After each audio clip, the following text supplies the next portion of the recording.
Welcome to AJ Akshara Academy YouTube channel. In this session, I am going to discuss mechanical properties of fluids. In this, dynamic lift. If you like this video, please subscribe to our channel. Please share your valuable comments in the comment section. Okay, let us go to the today's session. Dynamic lift. When a spinning ball is thrown, it deviates from its usual path during flight. So, this effect is called Magnus effect. It plays an important role in tennis, golf and cricket, etc. So, this Magnus effect is a spinning ball is thrown, it deviates from its usual path during flight. So, this effect is called a Magnus effect. If the ball is moving in air without spinning, the streamlines around the ball are symmetric. So here VA is equals to VB and PA is equals to PB. If a ball is spinning, it drags some air with it. The distribution of streamlines around it changes as shown in the figure. Observe the figure carefully. Here this is the direction of the ball and high pressure, low pressure. Here Magnus force. If a ball is spinning, it drags some air with it. The distribution of streamlines around this ball changes as shown in the figure. For non-spinning ball, VA is equals to VB, that implies PA is equals to PB. For spinning ball, VA is greater than VB, so that implies PA is less than PB. Due to this pressure difference, the ball experiences an upward thrust called dynamic lift. Here, the difference in pressure causes the experience an upward thrust, that is called a dynamic lift. So due to this pressure difference, the ball experiences an upward thrust called dynamic lift. If a ball is thrown with backspin, the pitch will curve less sharply, prolonging the flight. So if it is thrown with top spin, the pitch will curve more sharply, shortening the flight. If the ball is spinning about a vertical axis, the curving will be sidewise, producing outswing or inswing. Next, the front end of an aerofoil or wing of an aeroplane is convex or round shaped and its thickness gradually tapers off from front edge to the tailing edge. See, observe this picture.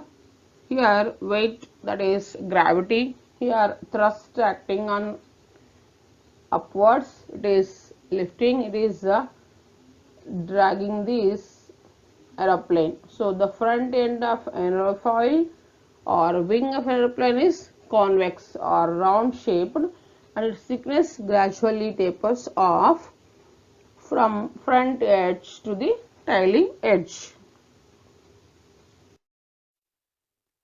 Due to the shape, the streamlines of air above the wing are closer than those below the wing.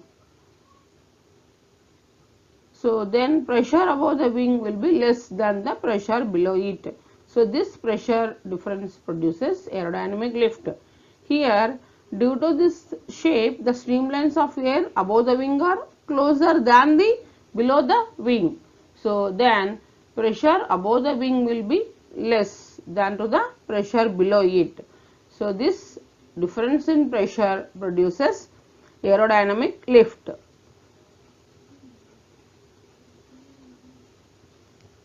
See, this aeroplane is moving here high pressure to lower pressure.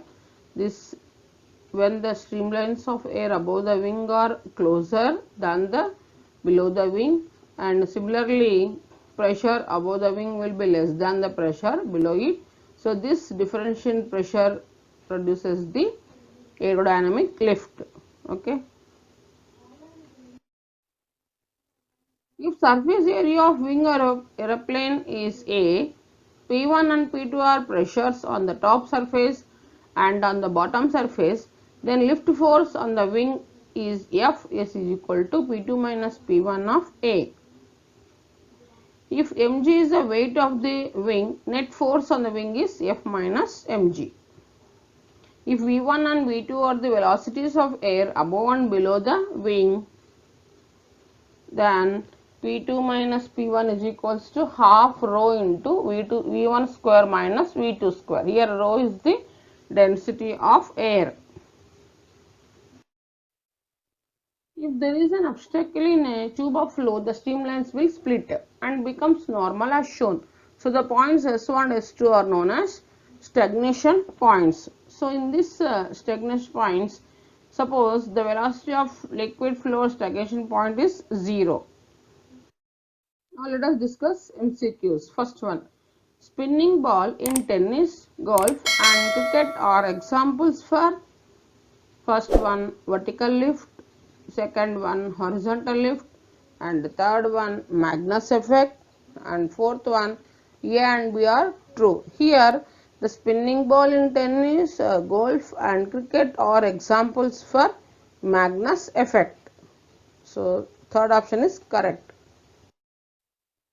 Second one, dynamic lift of an aeroplane wing is based on the Archimedes principle, Magnus effect, Newton's third law and Stokes law. So this dynamic lift and aeroplane wing is based on the Magnus effect. Okay. Now we will discuss Newton's law and Stokes law.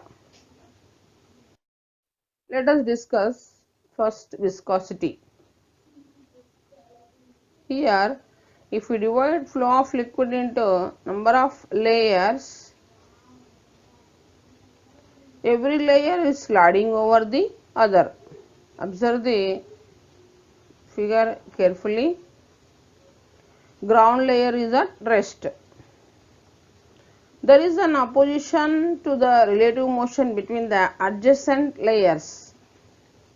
So the property of fluid by virtue of which it opposes the relative motion between its layer is called the viscosity. So the property of fluid by virtue of which it opposes the relative motion between its layer is called viscosity. Okay.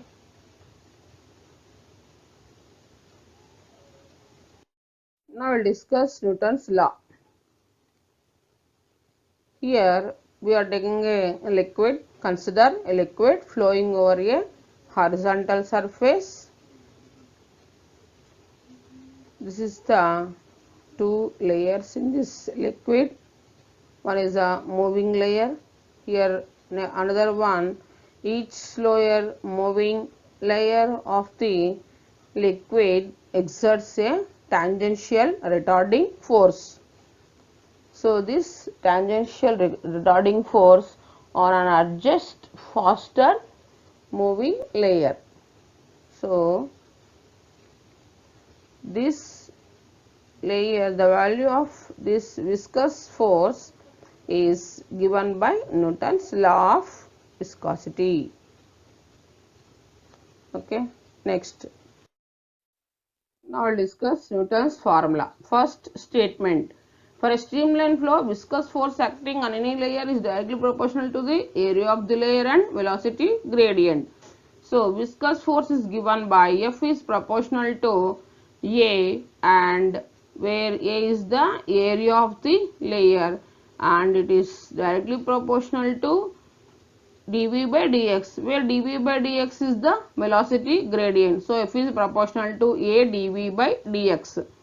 F is equals to eta into A dV by dx, where eta is the coefficient of viscosity. Okay. Now coefficient of viscosity, F is equals to eta A of dV by dx. So eta is equals to F by A into dV by dx. So eta is equals to coefficient of viscosity. Eta depends upon the nature of the liquid. If A is equals to 1 and dV by dx is equals to 1, then eta is equals to F. Numerically, yeah, eta is equals to F. Okay. The coefficient of viscosity is defined as viscous force per unit area per unit velocity gradient.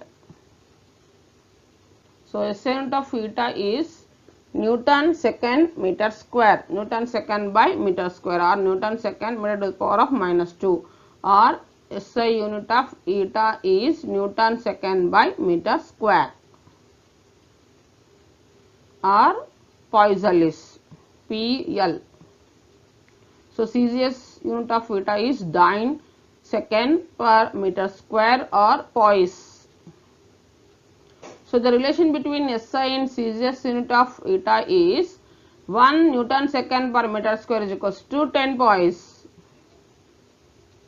1 Poiseuille is equals to 10 Poise. So, the dimension of eta are m1 L to the power of minus 1 and T to the power of minus 1. Now, we will discuss Stokes' law. The viscous force acting on a small sphere falling through a medium is directly proportional to the radius r of the sphere, its velocity v through fluid, and coefficient of viscosity eta of the fluid.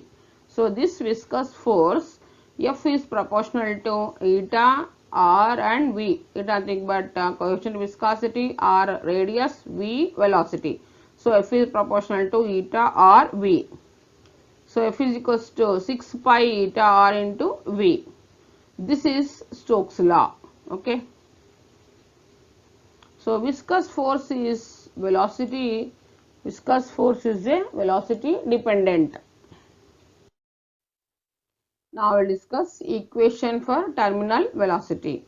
Here we are taking a spherical body, and this is the, here suppose it is a container. Here we are taking a fluid. When a spherical body falls through a viscous fluid, it experiences a viscous force. The motion of body is initially accelerated and its velocity begins to increase. So, the spherical body attains a constant velocity called as terminal velocity. So, here we are taking a spherical body. When the spherical body falls through this viscous liquid, it experiences a viscous force. So, the motion of body is initially accelerated and its velocity begins to increase. So, when its velocity increases, so the spherical body attains a constant velocity. So, it is called as terminal velocity. When it attains a velocity, constant velocity, then it is known as terminal velocity.